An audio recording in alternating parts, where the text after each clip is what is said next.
तो सरदार खुशवंत सिंह ने कहा कि एक बार एक सरदार जी कहीं जा रहे थे और रास्ते में उन्हें एक चिराग मिल गया। सबसे ज्यादा सरदारों पे अगर चुटकुला किसी ने लिखा, सरदार खुशवंत सिंह ने ही लिखा है। और जो आदमी अपने आप पर हंसने लगे उस पर दुनिया क्या हंसेगी। बहुत बड़ी बात है। कभी कभी लोग सरदार खुशवंत सिंह से बड़ा नाराज हो जाते हैं कि सरदारों पे चुटकुला बना दिया। खुद पर हंसना, तुम जब खुद पर हंसने लगोगे दुनिया तुम्हारे ऊपर हंस नहीं पाएगी, और जब दुनिया तुम्हारे ऊपर हंस नहीं पाएगी तो तुम्हारा विकास रुकेगा ही नहीं। इससे पहले कि दुनिया तुम्हारे ऊपर हंसे तुम खुद पर हंसना शुरू कर दो, और जब तुम खुद पर हंसना शुरू कर दोगे दुनिया तुम पर हंसना छोड़ देगी। क्योंकि हंसना दुनिया का एक बहुत बड़ा हथियार है 90% लोगों को नियंत्रित करने का। आगे नहीं आते वो। शादी वादी में देखो, कुछ लोगों को आप बुलाओ भैया डांस कर लो, नहीं नहीं भैया हम डांस नहीं कर पाते। अबे कौन माइकल जैक्सन की तरह करने के लिए कह रहा है? मेरे भाई हैं, गीता पढ़ते हैं, तो पिछले 40 साल से पढ़ रहे हैं। हमसे कहते हैं यार मैं इतना धार्मिक आदमी हूं, भगवान मेरी नहीं सुनता। मैंने कहा नहीं, गलत कह रहे हो। कहता तुम्हारी तो बहुत सुनता है।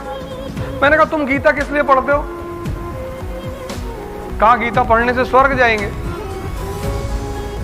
गीता समझने से।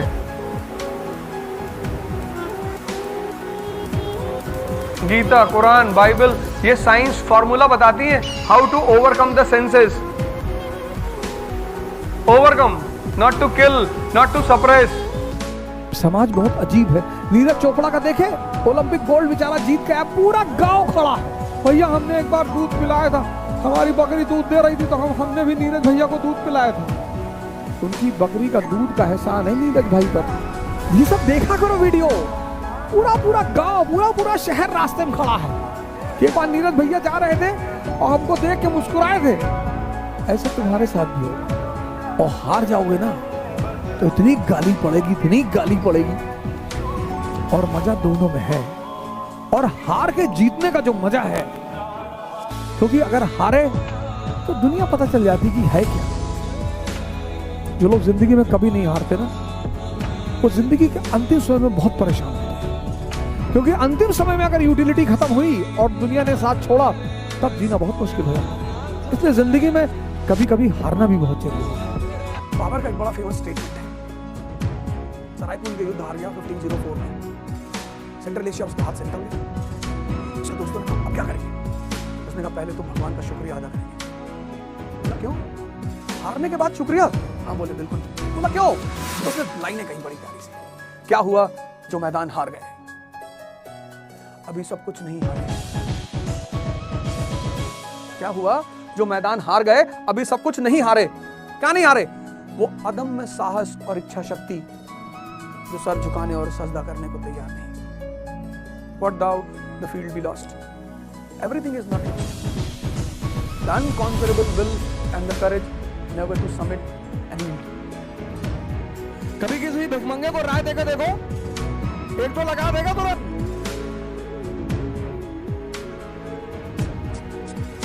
राजा से कम आइटम भिखमंगे में नहीं होती। डिग्निटी पैदा करो यार, डिग्निटी। कोई गरीब नहीं है जिसके पास भी चेतना है, कोई गरीब नहीं। हाँ तुम्हारे पास पैसा नहीं है, कोई बात नहीं, हो सकता अभी तुम्हारे पास पैसा ना हो, तुम किसी कोचिंग में पढ़ने गए, तुम्हारे पास पैसा नहीं है, कहीं से व्यवस्था भी नहीं हो पा रही है।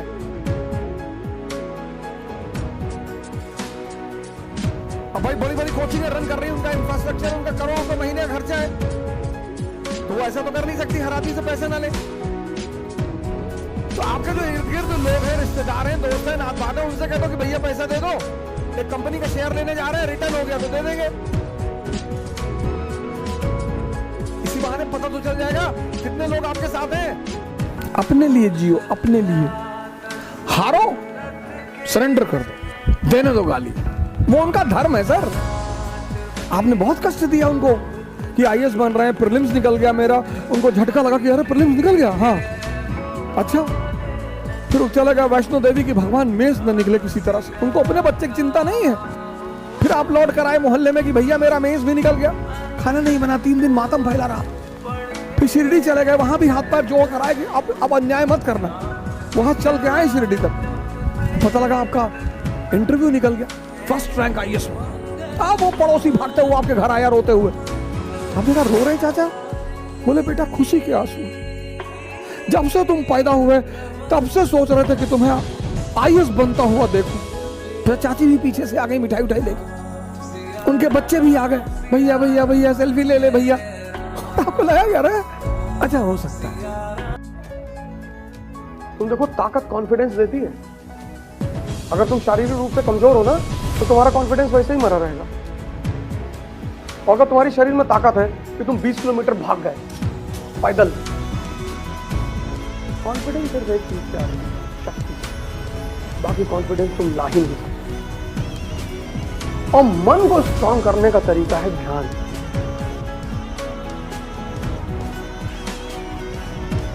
ध्यान मतलब 24 घंटे अपनी सोच पर नजर रखें। जो मन है ना, कुछ भी विचार फेंक देगा, कुछ भी। तुम कभी कभी कहते हो ना कि स्वामी विवेकानंद के पास इतनी क्षमता कैसे थी? सर आपके अंदर भी है सर। ये वेस्टर्न कंट्रीज ये हमें डरा रही हैं। और दुनिया में राइज करने का सबसे अच्छा साधन है बेइज्जती। जो तुम मोटिवेशन ढूंढते हो ना वो इसीलिए ढूंढते हो क्योंकि तुम्हारी बेइज्जती नहीं होती। जिसकी बेइज्जती होने लगेगी ना उसके अंदर आग लग जाएगी कि तुमको दिखाएंगे अब। और तुम उसी चीज से डरते हो। भाई तुम क्लास में टीचर पढ़ा रहा है, तुमने कोई सवाल किया, टीचर ने डांट के बिठा दिया, बदतमीज कहेंगे, भगा देंगे क्लास। पूरी क्लास हंसने लगी। कितनी आग लगी अंदर कि मास्टर आईएएस बनेंगे, बंद कराएंगे तुमको, कुछ भी हो जाए। तभी तो पढ़ोगे, आग है ही नहीं अंदर, ऊपर से मोबाइल। इतिहास ने मुझे बहुत कुछ सिखाया और उसमें एक चीज यह सिखाया कि बड़ों से लड़ते रहो और छोटों को गले लगा लो। बड़ों से लड़ते रहोगे वो तुम्हें दुत्कारते रहेंगे। वो जब तक तुम्हें दुत्कारते रहेंगे और अगर तुम जिंदा हो तो तुम्हारा अहम उठकर खड़ा होता रहेगा और वो अहम तुम्हारी ताकत बन जाएगा। जब तुम चाटुकारिता करते हो तो तुम बने तो रहते हो लेकिन खत्म हो जाते हो।